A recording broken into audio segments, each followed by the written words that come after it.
This guy on the Hive, Deolrin, he's a total bro, and he was asking me, can you make Furion that transforms into a Wildkin with an alternate animation? This is like bread and butter of the Matrix Eater, so I wanted to give him an example of how to do that here. Now, I'm using a developmental version of the Matrix Eater that's not available online yet, because I've still been upgrading it and doing some work in that regard. But you'll find that the buttons and the functions I'm using here are very similar to the Matrix Eater functionality that's currently available online. So I think this will map up pretty closely to what Deolrin or somebody else could do with the currently available version of the Matrix Eater. So as you can see here, I've opened up Furion and the Owlbear while we were talking. And now what I'm going to do is actually add the Owlbear as an alternate animation set to the Furion model. So for that, we're going to import from the workspace here. I'm just going to choose the Owlbear that I already have open. And this should load up in a second. Yeah, our import dialog, which is pretty great. So you can see we've already got the Owlbear's various animation parts here, which are looking pretty good. This seems fine. And now we have all of the Owlbear's animations, which it shows us here as options to control. Now, in my most recent developmental version of the Matrix Eater, to make it even easier to do exactly what Deolrin is doing, and what I've also done in the past, I've created this import and rename all, so you can create alternate or swim animations. So by running this and typing alternate, it actually will rename all of these animations to like attack slam alternate and stand alternate 2 and stand ready slam, attack slam, whatever these are. I already clicked on attack slam. Stand ready alternate. These various alternate animations. In fact, maybe I would want to, let's say I wanted to capitalize alternate. That might be better. It's more consistent that way. Stand alternate 2, slam alternate. Cool. So, as you can see, that's pretty useful. And I'm sure you can do the same, right? You just click here. The old function, the old Matrix here, you just click change name to. So the same functionality is there. It's just not automatic. You can't just click the automatic one like that. But as a result of that, then, you can bring in all the bones. I never actually built a utility for renaming the bones, although I believe it ought to work to have two different bones with the same name, although it is a little annoying. So for the time being, we're just going to allow that the Wildkin has similarly named bones. And Deolrin is right.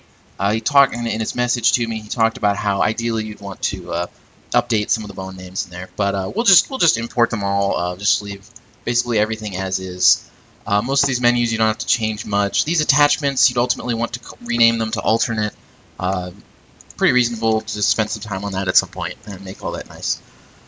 And then here in visibility, if you click all invisible and exotic animations, that's worded strangely, but what that's trying to say is in animations from a different model that's merging into a particular model, we'd make it invisible in those sort of out-of-model animations, which is going to mean that Furion will not be visible when the Wildkin is visible, and the Wildkin will not be visible when Furion is visible. So now we can just click Finish on that. You can see we have a model containing both the Wildkin and Furion here.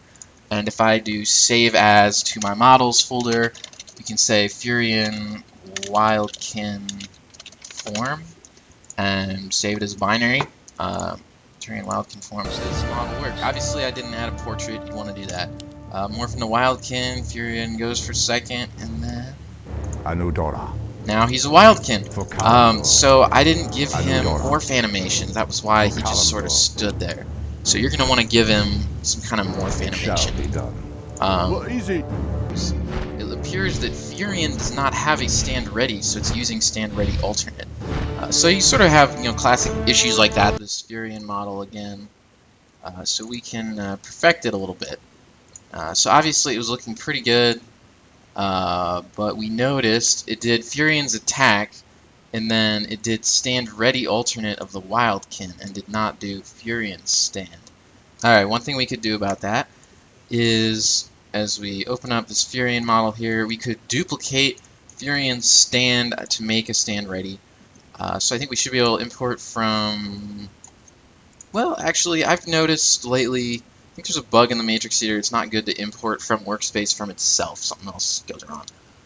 So I just click import from file from itself. That should work just fine here. So now what we have is we're bringing the model into itself so that we can just duplicate that animation.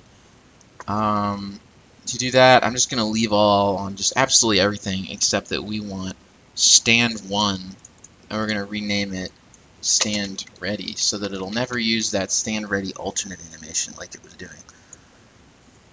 With that, I think we just want motion from all on all of the bones. I think that ought to work. Motion from all lags a little bit, so you'll have a second here, but usually it's not more than probably 10 seconds. It just sort of traverses through all the nodes and figures out how to give everything motion from everything. Can also be good to make sure bonehead is linked to a bonehead down here, and there's like another bonehead. Mostly the names appear to not overlap, but it can be good to double check if you have a name that overlaps in the matrix eater. There are a few bugs in my code for identical names, so if you have two things with the same name and the same model, it'll get confused. But it looks like it was doing all right. All the attachments and event objects and all of that data, I believe, should probably be fine. So we'll just try to leave all on that. We're going to click Select Similar Options here, which is sort of the optimizer for duplicating animations. Then I can click Finish and save, and we should be able to see in our model. Sorry, I gotta find Magos here. Yeah, in our model, we'll open up Furion Wildkin form again, and now he has stand ready as Furion, which does unfortunately increase our file size slightly. So your other option, I guess, would be to sort of just delete the Wildkin stand ready, and then it would probably use stand alternate.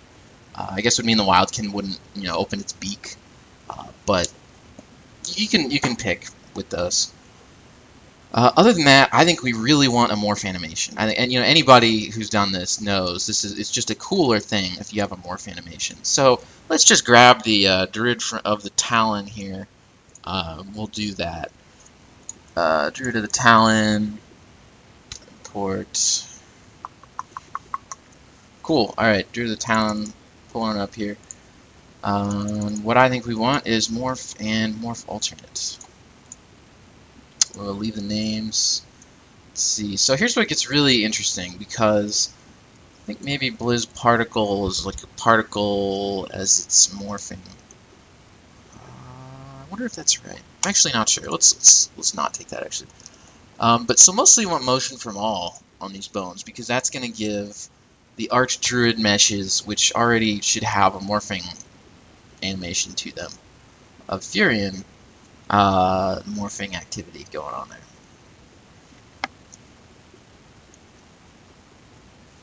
I think where this maybe becomes a little difficult, I guess, is when we try to figure out the way that Furion is put together and the way that the Druid of the Talon is put together. So let's pull up Druid of the Talon.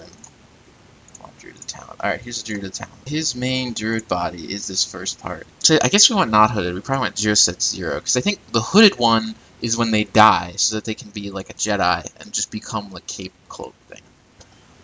So what we want to do is we want Geoset 1 and 2 of this guy mapped onto Furion.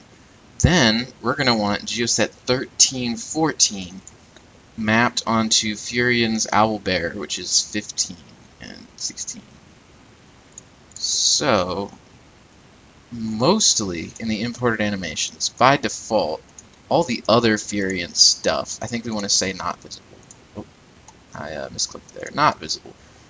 But so, Geoset 1, I think we want to use Geoset 1 from the Druid of the Talon.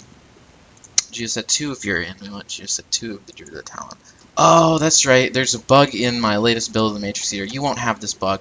The numbers are increased by 1, so actually 15, 16 is increased by 1. 14 is increased by 1, so actually this 14 needs to be full.